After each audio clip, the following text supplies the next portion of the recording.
জগন্নাথদেব লক্ষ্মীদেবীর অনুমতি না নিয়েই 9 দিনের রথযাত্রায় বেরিয়ে যান মাসির বাড়ি গুন্ডিচা মন্দিরে থাকার উদ্দেশ্যে। স্বামীর এহেন আচরণে বেজায় ক্ষুব্ধ হন ধন সমৃদ্ধির দেবী।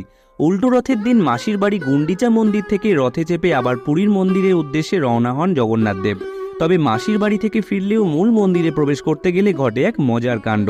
বলরাম আর সুভদ্রা ভালোই ভালোই বাড়ি ঢুকলেও যেই জগন্নাথ ঢুকতে যাবেন, লক্ষ্মীদেবী মুখের ওপর দরজা বন্ধ করে দেন। কারণ 3 ভাই বোন মাসির বাড়ি থেকে দেদার আমোদ আহ্লাদ করে এসেছেন, অথচ তাকে নিয়ে যাননি। তারই ফলস্বরূপ যাত্রা শেষে জগন্নাথদেব দেখেন বাড়ির দরজা বন্ধ। অবস্থা বেগতিক দেখে স্ত্রীর মানভঞ্জনের জন্য বুদ্ধি করে 1 হাঁড়ি রসগোল্লার আয়োজন করে জগন্নাথ তাকে উপহার দেন। অবশেষে লক্ষ্মীর মান ভাঙে এই রসগোল্লা খেয়ে। রসগোল্লা খাওয়ার পর স্বামীকে ঘরে ঢোকার অনুমতি দেন লক্ষ্মী।